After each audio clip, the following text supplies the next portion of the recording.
नाशिकच्या देवळाई गावात मतदान केंद्रावर गोंधळ आहे। शासकीय कर्मचारी पैसे वाटप करत असल्याचा आरोप होतोय। शिवसेनेच्या कार्यकर्त्यांनी संबंधित व्यक्तीला चांगलाच चोप दिलाय। आमच्या इथे येऊन शासनाचं महाराष्ट्र शासनाचं कार्ड घेऊन पूर्ण फोटो व्यवस्थित बघून घ्या।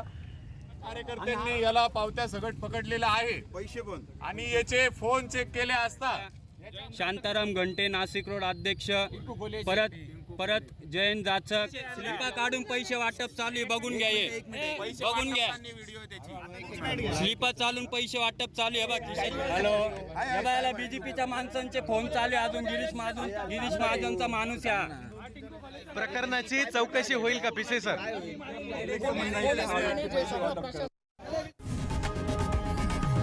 लोकशाही मराठी ऐका, पहा, जागरूक रहा।